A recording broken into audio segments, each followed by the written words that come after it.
Capítulo 1. 1550. Edo, Japón. Hacía un calor inusualmente cálido, incluso a la sombra del bosque, pero ella estaba corriendo de todos modos.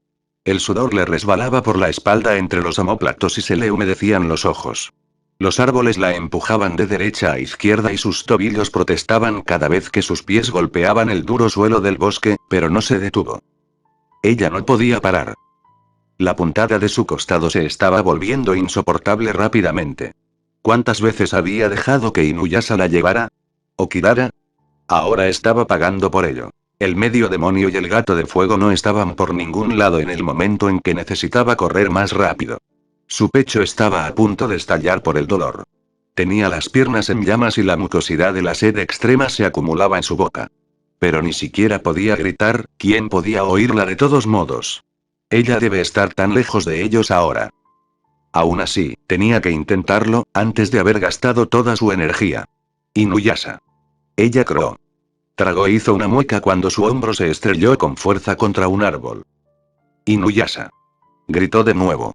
Apenas podía oír su propia voz, la sangre que le bombeaba en los oídos era demasiado fuerte.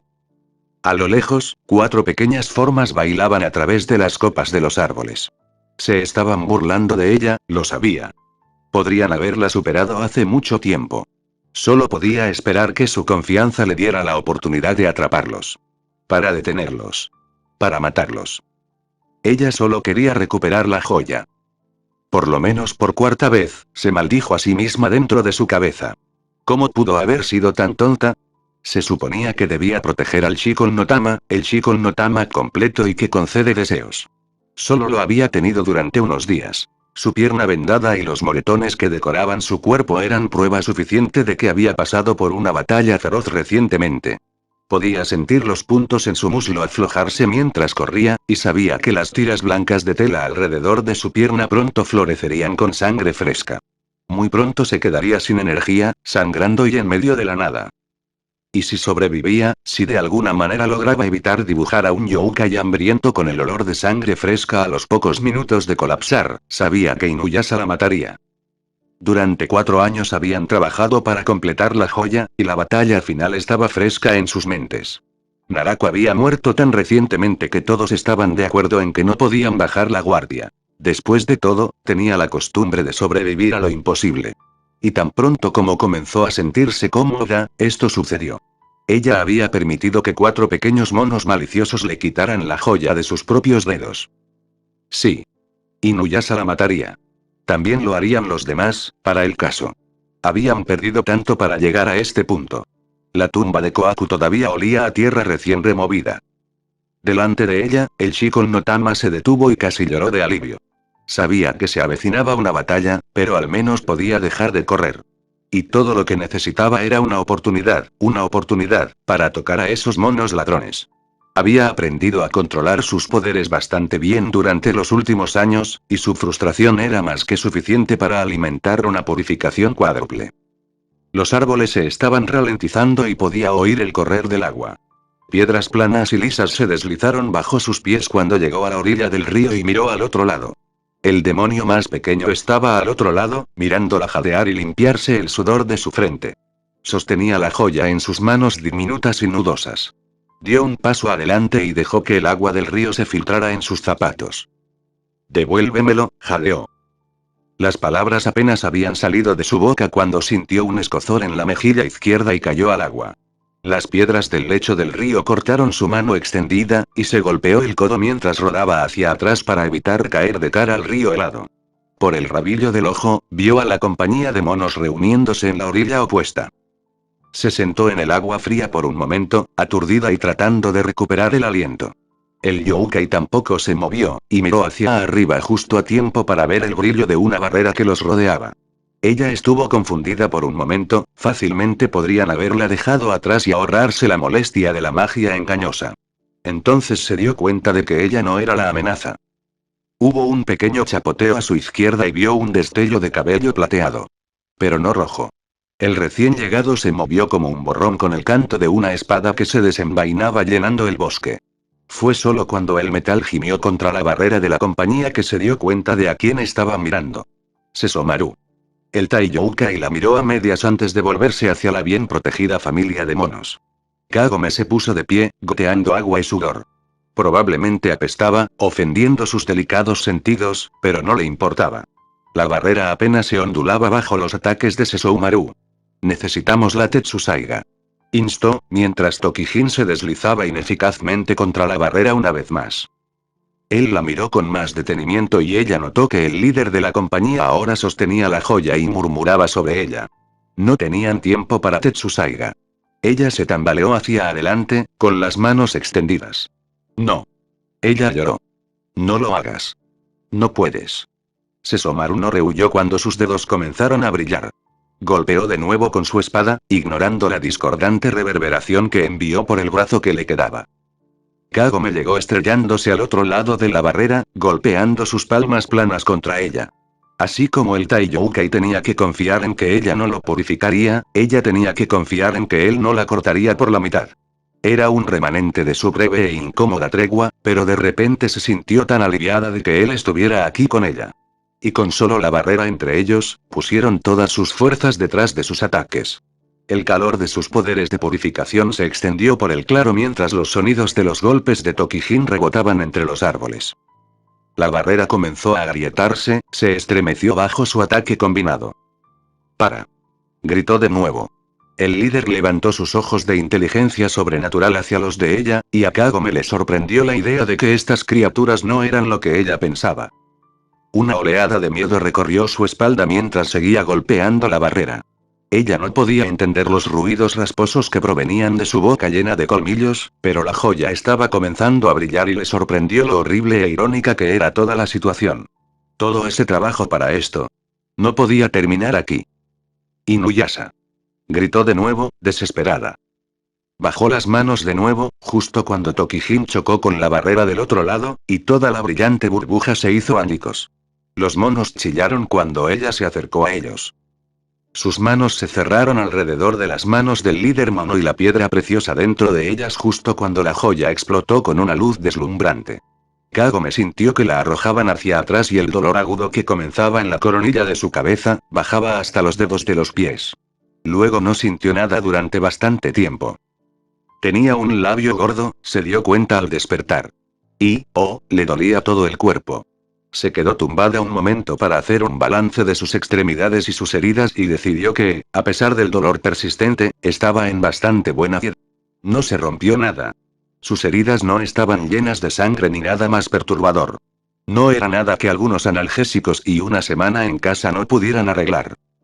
Apretando los dientes, Kagome rodó a su lado y se incorporó. De acuerdo, tal vez necesitaría varios analgésicos, pero al menos estaba viva y a salvo en la cabaña de Kaede. Y solo. Frunció el ceño y experimentalmente puso algo de peso en sus pies. Los nuevos puntos de sutura en su muslo se estiraron pero se mantuvieron, y finalmente logró ponerse de pie, aunque un poco inestable. Pasando una mano por la pared para mantener el equilibrio, salió lentamente de la cabaña. Le había dolido darse cuenta de que ninguno de sus amigos, ni siquiera Shippo, se había sentado con ella, pero se dio cuenta de que no se habían alejado mucho. Podía escuchar los tonos suaves de Miroku y Sango, intercalados con la voz áspera de Inuyasha. No sonaban demasiado enojados, pensó, mientras se acercaba cojeando. Quizás la perdonarían por perder la joya a la luz del hecho de que había resultado herida. Quizás Inuyasha no gritaría. Ella resopló. Derecha. Y tal vez Naraku era en realidad un romántico incomprendido. Al doblar la esquina de la cabaña, encontró a sus tres amigos en una profunda discusión con Kikyo. El estómago de Kagome se retorció al ver a la Miko no muerta, ya no eran precisamente enemigos, pero era difícil verla en el lugar que normalmente ocupaba Kagome.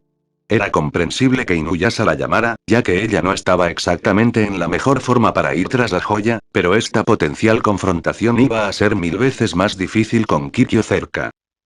Inuyasha se congeló cuando ella se acercó a ellos, sus ojos dorados se abrieron como platos. ¿Kagome? Los demás se volvieron y Kagome vio que los ojos de Sango estaban rojos. La mano de Miroku, sin el rosario por primera vez en años, tembló. Kagome trató de sonreír. Hola Dios. La Taijilla de repente la abrazó con una emoción feroz que Kagome nunca había visto antes. Kagome. También pensamos que te habíamos perdido. La Miko miró por encima del hombro del asesino de demonios a los machos heridos. Kikyo también estaba mirando. ¿Qué pasó? Estoy bien. Estoy bien, dijo de nuevo. Excepto por el hecho de que perdí la joya.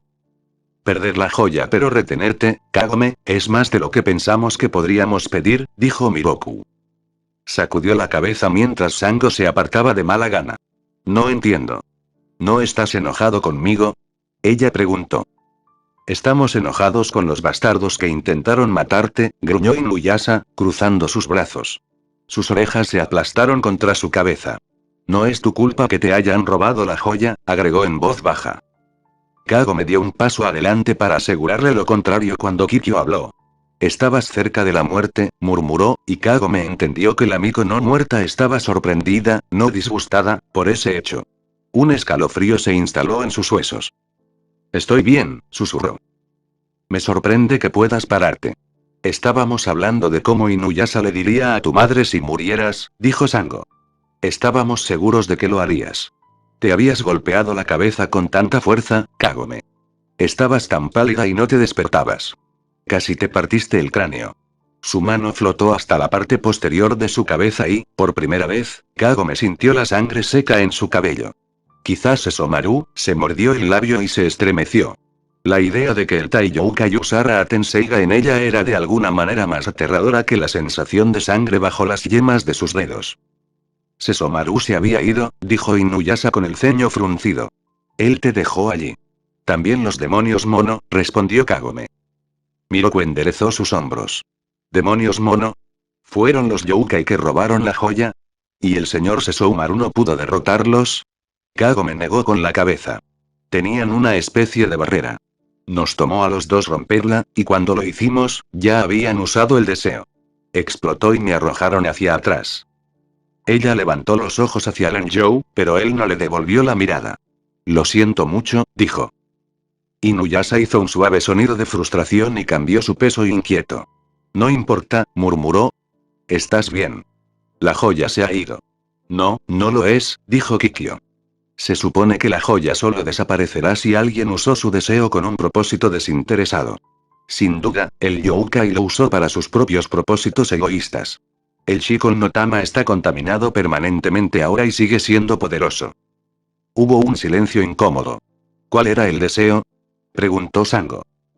Kagome suspiró. No lo sé. No pude oírlo. El señor Sesomaru podría saberlo, señaló Miroku. Inuyasha se burló. ¿A quién le importa? Eventualmente, aparecerán y los mataré. Y recuperaré la joya, agregó con fuerza. Miró a Kagome y rápidamente desvió la mirada de nuevo. No le estoy pidiendo nada a ese bastardo entrometido. Si no fuera por Lord Sesomaru, Kagome podría haber sido asesinada, dijo el monje. Es probable que solo interfiriera porque dijo que nos ayudaría de derrotar a Naraku y completar la joya. Lord Sesomaru no querría que otro demonio obtuviera el Shikon no Tama. Probablemente lo vio como parte de su juramento. Nuestro aliado hace apenas una semana. Y cuando Naraku murió, también lo hizo cualquier tregua que tenía con él, gruñó Inuyasha. Obviamente él siente lo mismo, ya que ni siquiera ayudó a Kagome cuando se estaba muriendo. Sango miró de un lado a otro entre Lanzhou y la joven Miko. Quizás deberíamos buscar a estos demonios, en lugar de esperar a que regresen. Antes de que puedan causar problemas. El Lanzhou se encogió de hombros bruscamente y Kagome se mordió el labio. Lo discutiremos más tarde, supongo, murmuró. Dio un paso tembloroso hacia el demonio perro. Inuyasha, ¿puedo hablar contigo un minuto? ¿Ahora? Dudó, pero finalmente asintió con la cabeza. Espera un momento, dijo Sango, mientras Inuyasha la levantaba. Desapareció en la cabaña y resurgió un momento después con una manta gruesa. Lo envolvió alrededor de los hombros de Kagome. No puedes enfermarte también, advirtió. Gracias, murmuró la sacerdotisa. Sango se acercó. No hay problema, Kagome, dijo con una breve y acuosa sonrisa. Estarás bien ahora. Todos lo estaremos. Kagome levantó los ojos y reconoció el perdón. Miroku estaba detrás de su prometida con su expresión pacífica y resignada diciéndole que él también la perdonaba. La Miko no estaba segura de si sonreír o colapsar en el suelo, llorando porque estaban siendo demasiado misericordiosos. Antes de que pudiera tomar una decisión, los demás se alejaron y el Anjou la tomó en brazos. Cuando llegaron al árbol de Dios, la arropó a su lado e inclinó la cabeza. Ella se inclinó un poco hacia él, acercándose la manta a sus hombros. Hacía mucho más frío hoy que ayer, cuando había estado persiguiendo a esos monos yokai por el bosque. Si hubiera sido ayer. Se había olvidado de preguntar y ahora no era el momento. Inuyasha, lo siento, susurró. Era demasiado esperar que el Anjou le diera el mismo perdón que había recibido de Miroku y Sango sin tener que pedir o disculparse. Traté de recuperarlo. Simplemente, no lo logré a tiempo. Eres tan tonto. Kagome respiró hondo y trató de alejarse, pero su mano con garras se envolvió alrededor de su muñeca. No, gruñó. Quise decir que no deberías arrepentirte. No es tu culpa. Yo no estaba allí. Debería haberte estado protegiendo, Kagome, y casi te matan. Y mi medio hermano bastardo fue quien te ayudó en su lugar. Podría haber roto esa barrera. Su mano libre se retorció alrededor de la empuñadura de Tetsusaiga. Ella se relajó solo un poco. Te llamé. ¿Dónde estabas? Se quedó callado por un momento. Aquí. Kagome miró su ceño fruncido y, por primera vez, vio la culpa grabada en sus rasgos. Era la culpa lo que la salvó de su ira, lo sabía. A decir verdad, una parte de ella lo culpó a él también, especialmente cuando se dio cuenta exactamente de lo que había estado haciendo mientras él estaba ocupado sin salvarla. No fue una coincidencia que Kikyo hubiera aparecido tan rápida y convenientemente. Ya veo, fue todo lo que dijo. ¿Qué vas a hacer ahora? Preguntó de repente. Ella parpadeó. ¿Qué quieres decir? Ella se volvió para mirarlo de nuevo, esta vez más completamente. La joya todavía está ahí fuera. Pero está completo y el deseo se ha agotado, respondió Inuyasha. Lo dijo con tanta firmeza que Kagome se dio cuenta con una sacudida de que había ensayado esta conversación. ¿Quieres que vaya? Su cabeza se giró para mirarla. Ella estaba saltando adelante en su guión. No. Quiero que te quedes. Un intenso rubor coloreaba sus mejillas. Shippo te echaría de menos, añadió rápidamente. El ceño fruncido que estropeaba sus rasgos era tan profundo y triste que tuvo que apartarse. Todo lo que quería saber, cuando pedí hablar contigo, era si estabas enojado conmigo, dijo. Y para decirte cuánto lamento perder la joya. Su mandíbula se apretó y se relajó un par de veces. Ya dijiste que lo lamentabas. Pero no dijiste que estaba bien, respondió ella. Porque no lo es. Esta no era la forma en que se suponía que debía ser. Ella lo miró a través de sus pestañas, que de repente se llenaron de lágrimas saladas. Muchas cosas no suceden de la forma en que se suponía que debían, respondió. Todo lo que puedo hacer es decir que lo siento. Él asintió. Está bien, dijo con rigidez. Ella suspiró. Fue un comienzo, y lo mejor que podía esperar de Inuyasha en este momento. Me gustaría ir a casa, dijo. La miró fijamente y ella negó con la cabeza. No permanentemente, por supuesto. Solo por unos días. Para ver a un médico y decirle a mi madre que estoy vivo y que la joya está completa, si no con nosotros. Inuyasha dejó escapar un suave suspiro que esperaba que fuera una señal de su alivio y no de resignación. Sí, deberías, dijo. Iré a buscarte en un par de días. Esa fue su culpa al hablar de nuevo, permitiéndole irse, pero ella estaba dispuesta a tomar lo que pudiera conseguir. Para cuando viniera de buscarla, se habría recuperado de la culpa y el impacto de su muerte cercana y la pérdida de la joya, y los arrastraría a todos los rincones de Japón para cazar al Monoyokai. Y eso estaba bien, incluso si había una parte de eso en la que finalmente le gritaría por perder el Shikon no Tama. Sí, ella pensó que él debería tener algo de culpa, pero también sintió que había salido particularmente liviana en la categoría de que le gritaran. Además, le daría una sensación de normalidad.